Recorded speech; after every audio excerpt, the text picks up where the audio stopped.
আসসালামু আলাইকুম।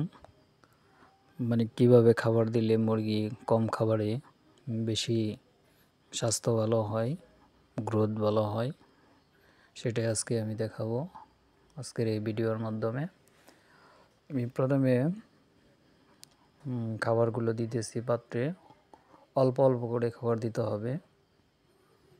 পাত্রে অল্প অল্প করে খাবার দিলাম।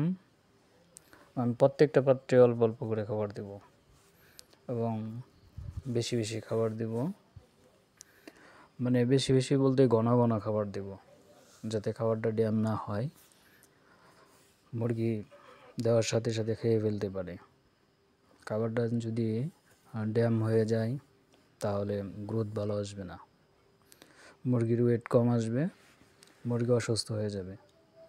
এই জন্য আমি অল্প অল্প খাবার দিয়ে ঘন ঘন খাবার দেব।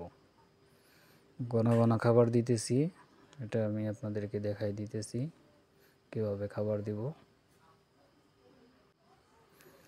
কারণ মুরগিগুলা খাইতেছে, অনেক সুন্দরভাবে খাইতেছে।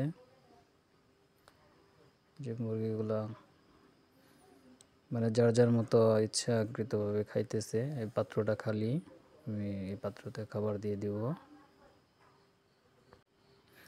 আমি আজকে আপনাদেরকে দেখাবো, আমার মুরগির বয়স হচ্ছে 13 দিন।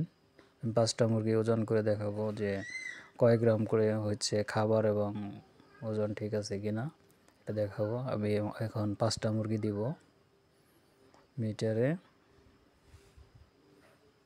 5টা মুরগি দিলাম। 5টা মুরগির ওয়েট আসছে 2 কেজি 835 গ্রাম। 13 দিন বয়স, আমার খাবার খাইছে 12 বস্তা। তাই আলহামদুলিল্লাহ ওজন মোটামুটি 550 গ্রামের মতো আসছে। আমাদের এই ভিডিওটা যাদের ভালো লাগবে তারা বেশি বেশি শেয়ার করবেন, লাইক করবেন, কমেন্ট করবেন।